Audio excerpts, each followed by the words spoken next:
शेकडेवारी part 4.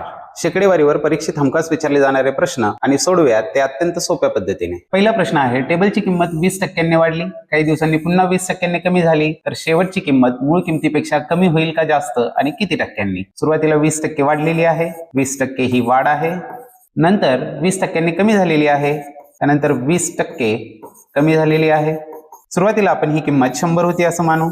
आता 20% वाढ म्हणजे 100ची झाली 120 आणि 20% कमी झाली म्हणजे 100ची झाली 80. या पद्धतीने मांडून एकाच स्टेप मध्ये आपण हा प्रश्न सोडवू शकतो. 100 गेले, त्यातला हा 0 0 0 0 गेले, राहिले 12 8 96.